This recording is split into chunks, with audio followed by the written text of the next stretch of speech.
fascinating.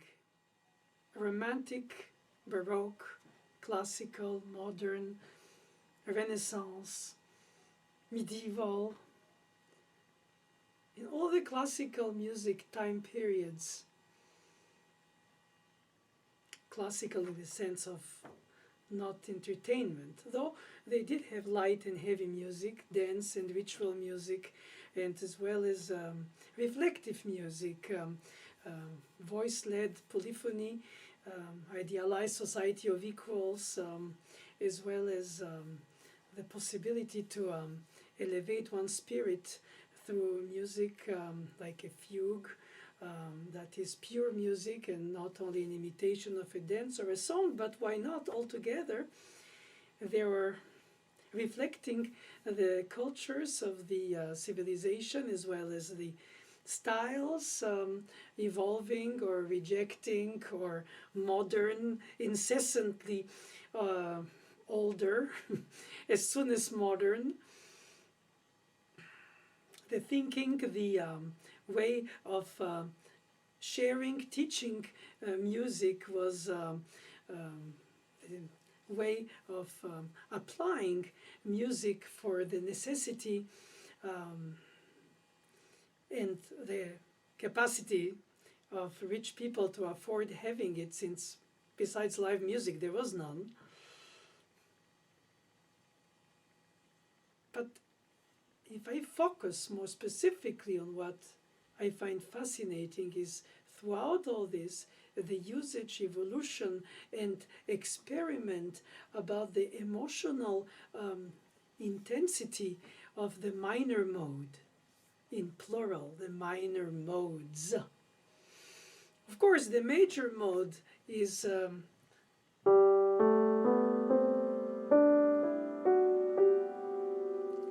constructed out of two symmetrical tetrachords on the Greek tetra 4, ton, ton, semitone, ton, ton, semitone. And that symmetry makes it universality, because the top one becomes the bottom of the next one,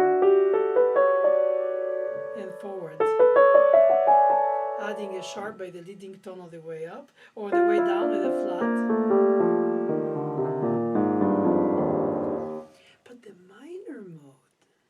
Incorporates this subtlety, this ambiguity, this different way of appearing every time according to the melodic or harmonic usage of it, indicating, of course, a question of mood, but that is very basic.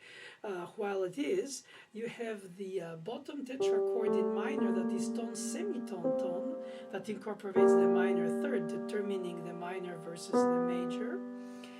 So if the minor is third, then the top tetrachord remains major, ton, ton, semitone. So in fact, the minor melodic ascending mode is half minor, half major. It's a hermaphrodite mode, if you want, for whatever my analogies are worth. On the other hand, on the way down, what most people call the natural minor or descending minor, if you look from the descending point of view, you have ton, ton, semitone. Of course, no leading tone involved, but it is the major tetrachord, even if inverted, and the bottom one, inevitably, with a minor third, is the tone, semitone tone. So either you have the minor third with the major 6, the sort of ambiguous minor major, major, or the way down, the minor third and minor 6 are all minor. And if you only go down, as most of the ancient modes were descending, but they were not tonal with a leading tone, semitone, to reach the tonic. And in French is not sensible, sensitive tone. In English, leading tone, I assume, in music theory, every language has a different way to talk and define the purpose, the function, and the meaning, so to say, of a given note, tone, in the structure of the organization of the tonal system and the melodic lines around. So if we decide that the leading tone has to remain semitone, magnetically connected to the tonic, and we have a flat minor third and sixth, therefore between the sixth and the seventh we have the tone and a half, which is a bigger gap than the tone, which is the maximum gap in a step motion, which is constitutive for the tetrachords.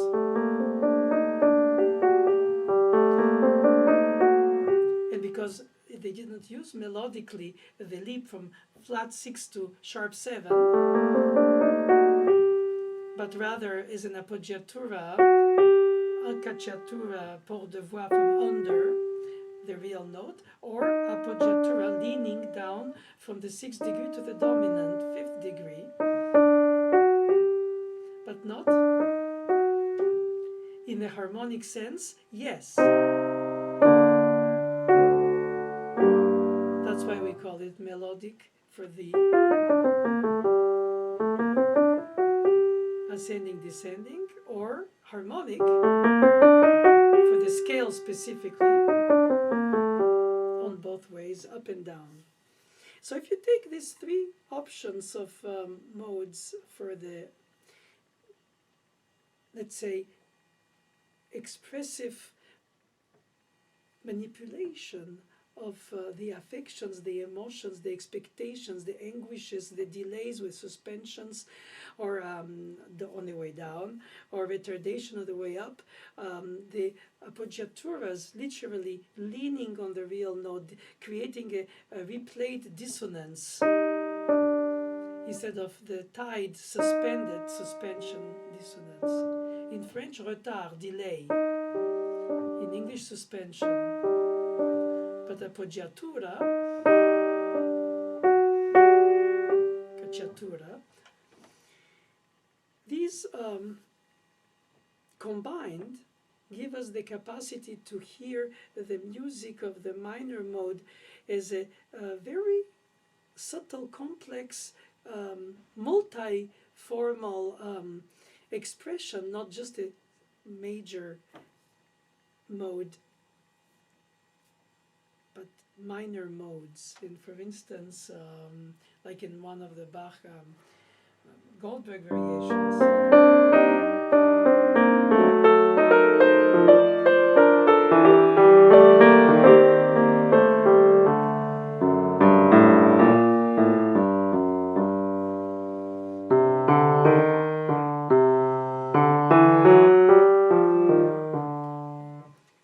the chromaticism that results from those more semitones in minor than in major can result in what we call the lament for the bass line, going from the tonic to the leading tone but flat, to the 6th degree but minor, and the dominant, which remains at the 5th from the tonic.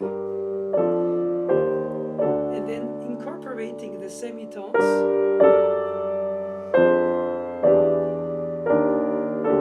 you go chromatically by semitones rather than by tones and semitone.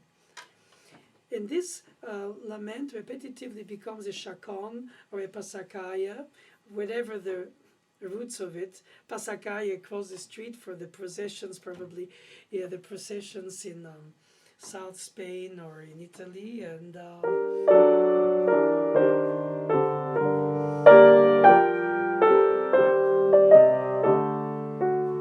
but paradoxically, even Bach, in his late Baroque, Book 2, A minor, or in his famous Chromatic Fantasy in Fugue,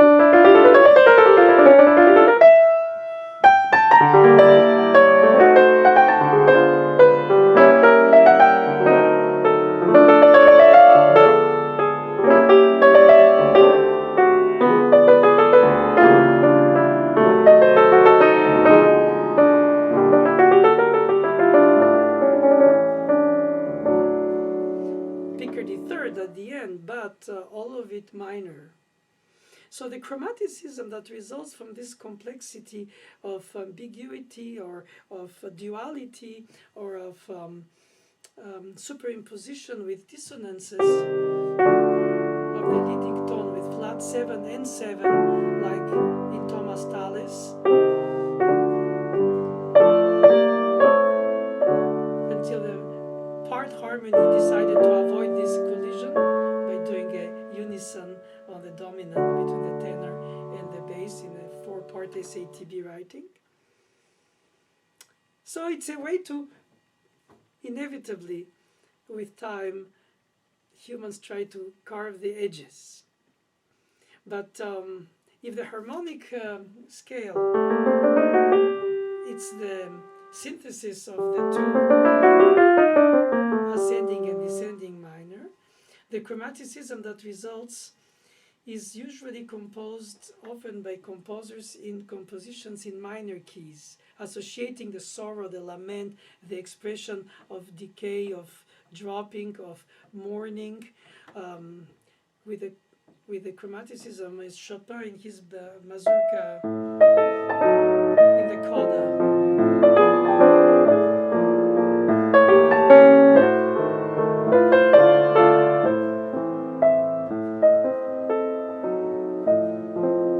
Though sometimes he does it in major, like in the ending of the Barcarolle.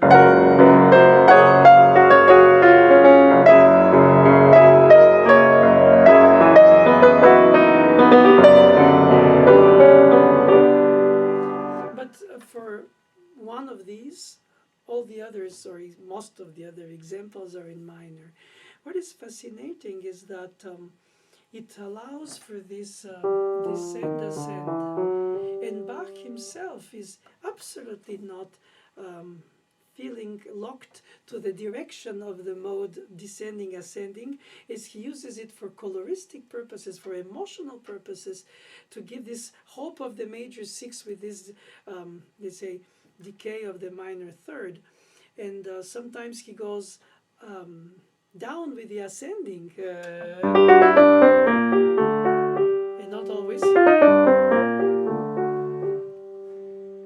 And when you look at the amount of music composed by composers in minor principal modes, you will see that it is really a great minority. Out of 27 concerti, Mozart wrote 2 in minor, the C minor and the D minor.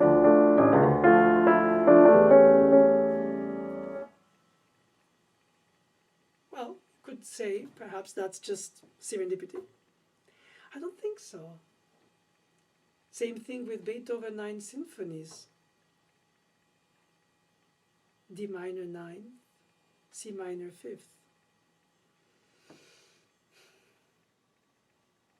I speak about principal minor keys.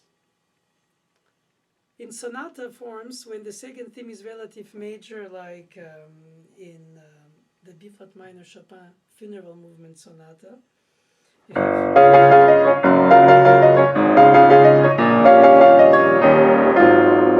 because the relative major at the end of the exposition resulted from the 2nd theme. But the 1st theme is in B-flat minor. It's an anguished one with the inverted accent, upbeat, downbeat, compared to presenting the theme under 2 options, and then the 2nd theme, like a chorale. And therefore, in the 2nd theme, tonalized in the recapitulation, therefore in B-flat, but major, instead of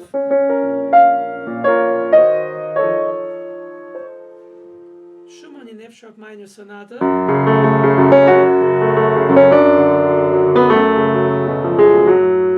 He has in the 2nd theme a relative major, A major, but in the recap he doesn't change it to. It's not only tonalizing it, it's also minorizing it, if that were the word. So no, I don't know. But in any case, it changes the character of the second theme from the exposition and the recap. For instance, in one of two Mozart sonatas in minor with a C minor, in the A minor, the second theme is in brilliant C major, relative major.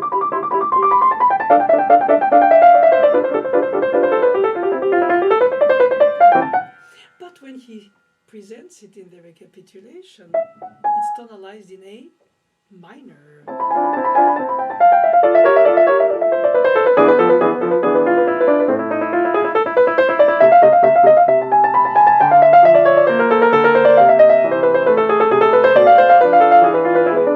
Which Mozart spices it even with more things altered, like the relative, but the second degree flat, the first inversion of which is, of course, the Neapolitan 6.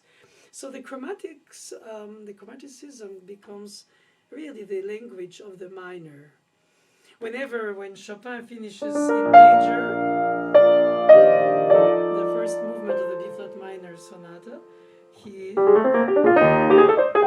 starts right away in E-flat major, the second scherzo movement.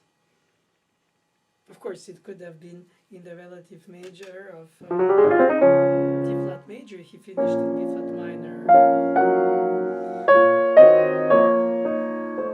So, if the composers choose to or not major or minor finish their principal minor first movement, tonalizing the second theme originally in the relative major, is that it gives them an option, just like Bach using ascending, descending, minor top tetrachord in whichever direction he finds more expressive, like in the second partita Andante.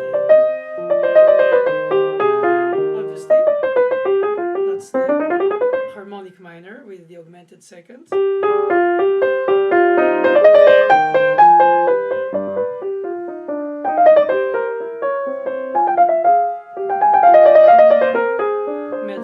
Modulation to E-flat major.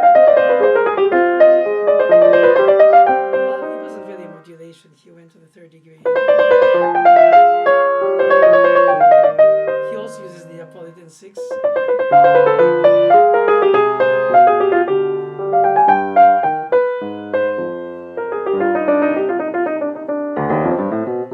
Here, very obediently, the melody drops with a melodic descending minor, and the bridge of the left hand rising does the ascending minor. So you can say, oh, that fits the rule.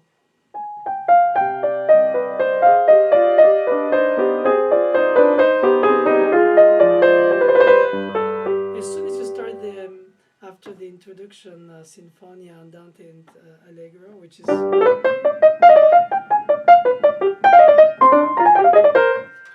you have the Allemande, which is the beginning of the suite of the Baroque dances. There we have them again, harmonic minor, and then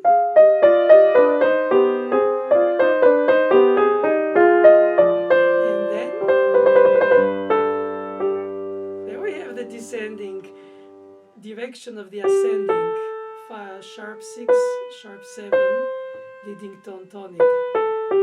He didn't do nor, for obvious reasons.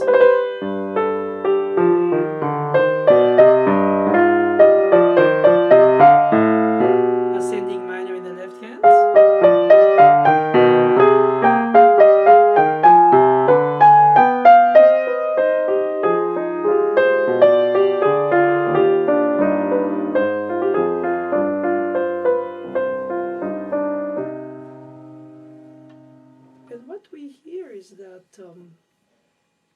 According to the intensity of the expression, he uses, when regular, ascending, descending in their direction. When he wants something more meaningful, a statement that colorizes, that spices, that brings the importance of an element of the narrative discourse, then he uses immediately either chromaticisms to make it very striking, or an ascending minor going down, which then illuminates that mode, like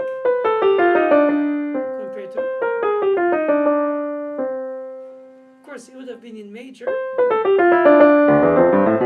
Both directions is the same. So you can say, yes, the major is more lame. I don't know if it's true, but at least it's more, frankly, unsophisticated. If it were.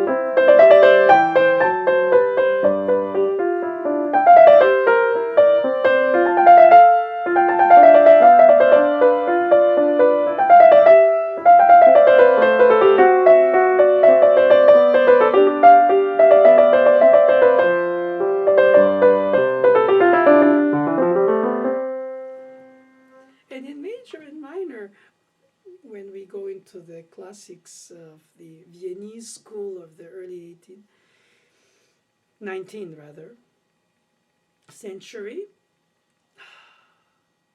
then into the romantics of the 19th century later, you cannot confuse the minor and major other than for a mood creation.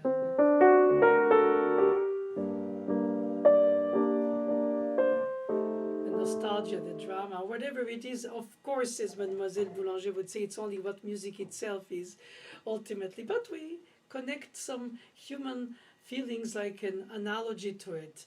But if it's in major, it immediately has to sound, besides being lame, I'm sorry for the example, but it's a purpose to the example, is that it changes entirely the mood. Whenever, if you play the second Prelude Book 1 in major, I personally find it has lesser impact. Now, not everybody agrees, and it's okay.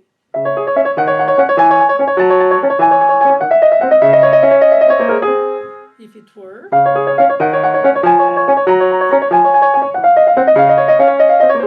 So is it because Bach's music is more motoric, energy with complete idea of connecting the bundles of decorative notes, often 16th notes in patterns of 2, 3, 4, 1, that creates a sense of endlessness?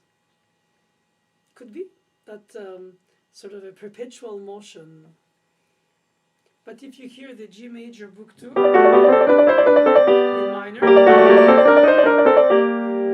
while it colorizes it, it doesn't dramatically make it meaningless like this to be in major. And here Chopin uses the leading tone, and then he goes directly to the third degree, creating a diminished fourth.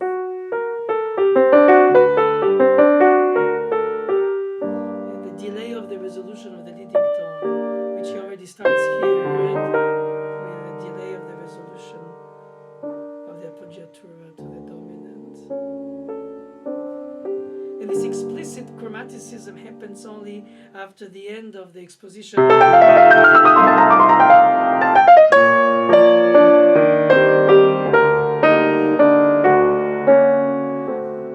Whenever in the very introduction, he elliptically stays sort of suspended. So you have to connect the dots by yourself whenever after he explains it. And the chromaticism is explicit, like in the descent I played earlier of the Bach chromatic fantasy.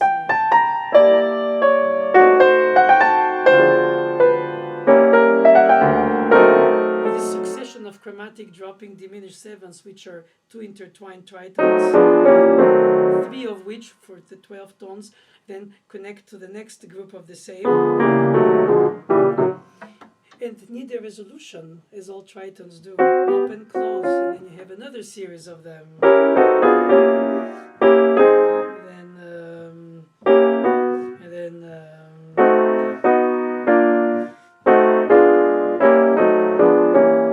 And the ultimate Swiss Army knife of tonalities, the diminished seventh, because it can go everywhere, it can do anything.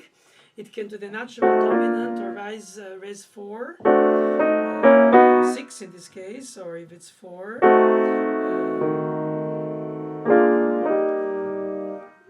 In other words, the diminished seventh on its own is such tension that most of the time, if it's rising, it brings to the 6/4, like in Beethoven's sonata, a sense of relief. And if it's a dramatic usage in minor, it enhances that drama. So it's all ultimately about dissonances and consonances, about tensions and releases, about provoked intentional dissonances that manipulate our psyche, our emotion, our longing for the resolution, which comes sometimes never, or late, or at the end of a piece, or at the end of a sequence. And Chopin chromatic sequences with a circle of fifths explore much like in the E-flat minor etude, not only minor but also chromatics.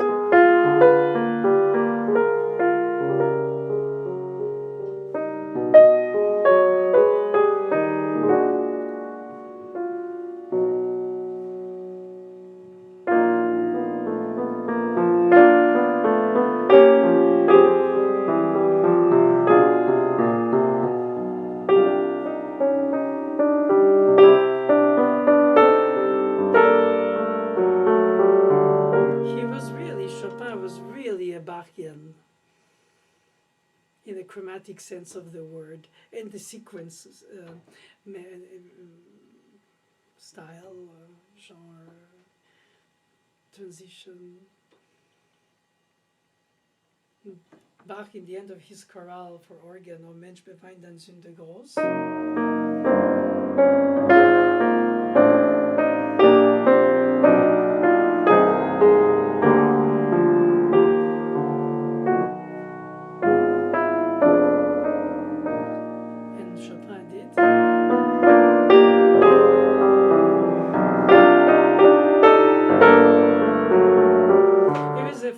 symbolism of struggle, if you want. Jaworski used to speak about the symbolism in Bach's gestures, the cross, the love, or the decision, the idea, the decisiveness. It's like when we talk to an animal or to a plant, we humanize them. We make the questions and the answers. Perhaps we do the same in analyzing music too, because it brings us perhaps, if not a meaning, a solace. So much the intensity of the abysses that are expressed in few bars of music can plunge our souls in dismay, like the opening of the last chorus of St. Matthew Passion.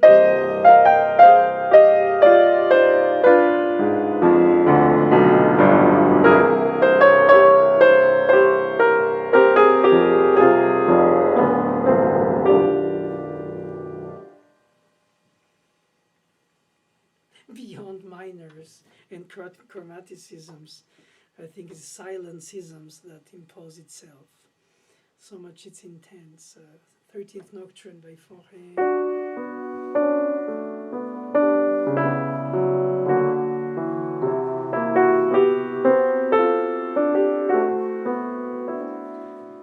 Or the Dissonance Quartet of Mozart.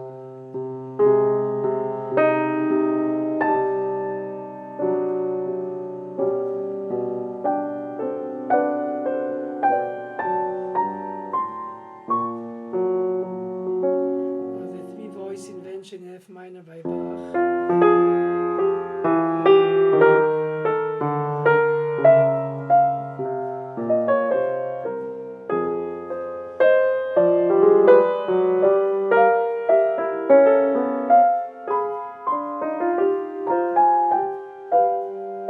No matter how many random examples come to my mind to illustrate what I wanted to share with you, it's a plethora of way more of all, everywhere. in the last movement of the C minor Schubert Sonata.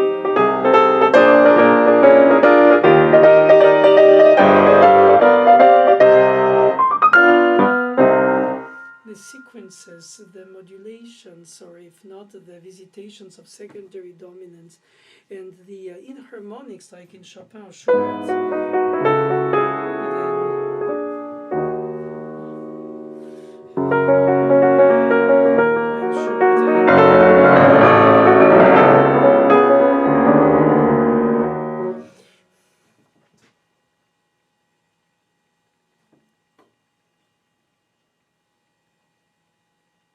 I'm at a loss of translation here. When the music itself overwhelms you, the words pale, at least mine do. But I can say that in the perception of playing something in a minor key, I feel like I'm in some kind of subtle, ambiguous, intense emotion, human, contradictory, essence of humans, compared to the brightness of the major. Of course, in major you can also add a lot of alterations, like Book 1, 2 actually, the prelude.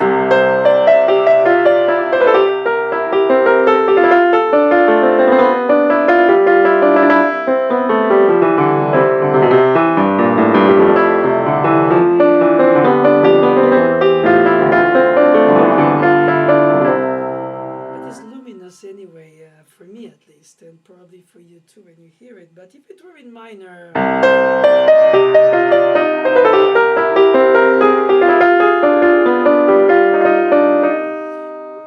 it has a grandness a little darker, but it's not per se happy and sad like in romantic music. I might be wrong. I mean, it's fourth ballade.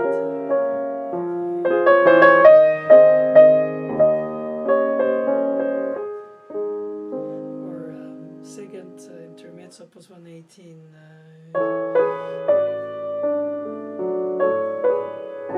by Brahms. A relative minor B section.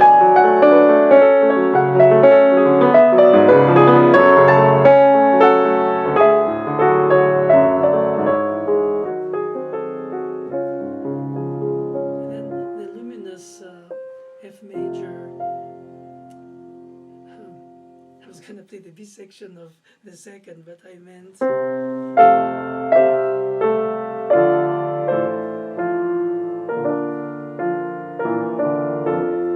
he manages to express nostalgia in major.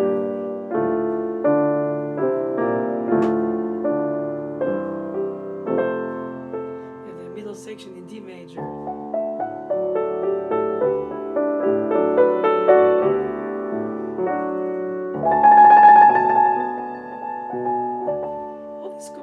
Know how to spice it just where it is, like a sharp fork in the middle of a D major.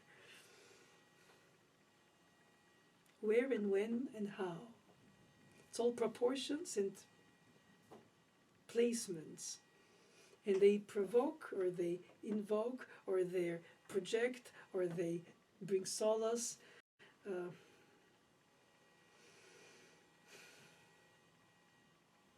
And Papa Bach.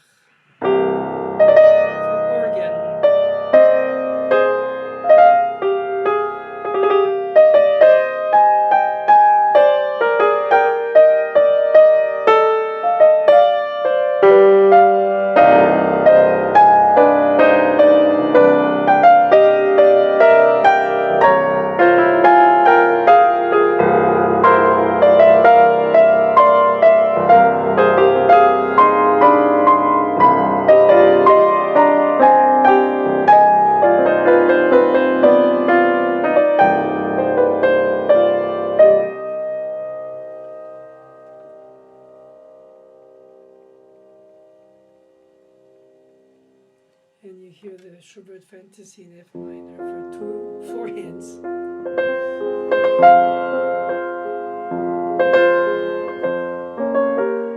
Naturally, the flow of events in the narration of his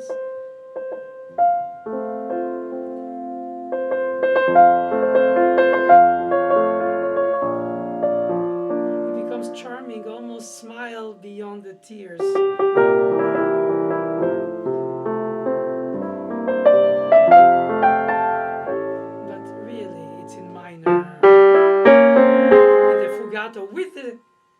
contra subject on top of it with the diminished augmented second. Neapolitan.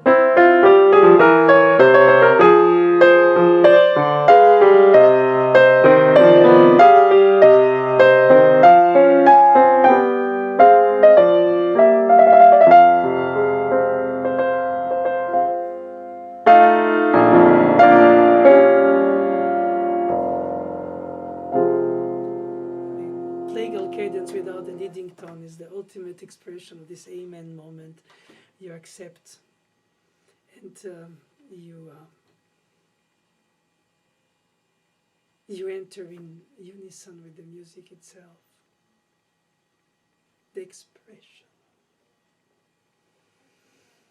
So much more subtle, rich, emotionally intense, and subtly suggesting things, hinting more in minor than in major, and probably, I don't know if that's the reason, but most likely composers wrote less often in minor, but when they did, it was for a meaningful statement. C minor, Fifth Symphony, Beethoven, B minor, Liszt Sonata. The grand works like the Ninth Symphony is in D minor.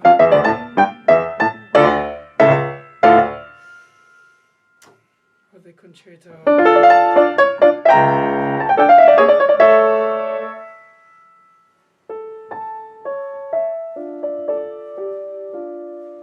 C minor arrangements.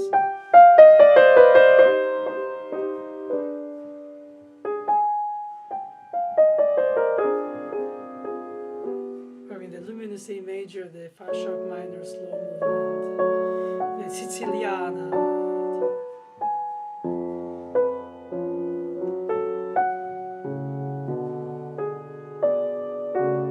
There, for sure, the minor is the jewel in the middle of the casing in major. It is gentle.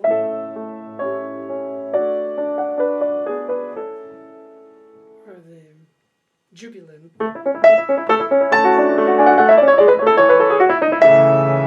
Haydn Symphony 104.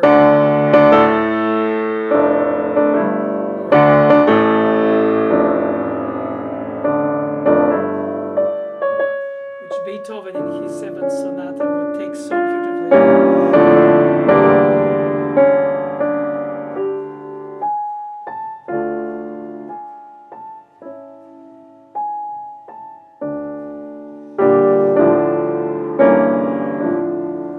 When Papa Haydn.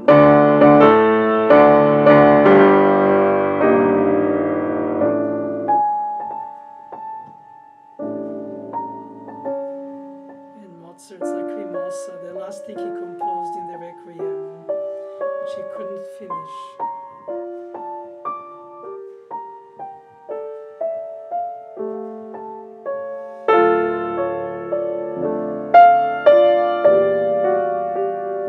It's not to say that they are not great pieces in minor. Yes, they are, all of them. Perhaps I'm a bit biased in my presentation. But in major also.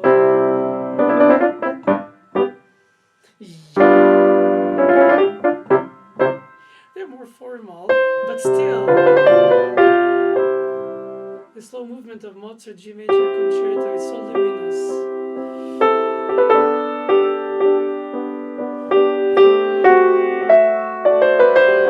Even if he immediately adds the minor.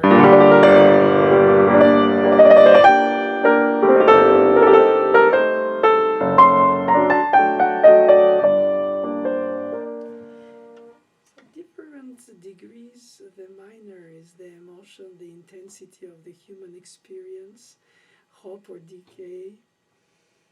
Major is more the statement of will, of power, of desire to organize the chaos of things.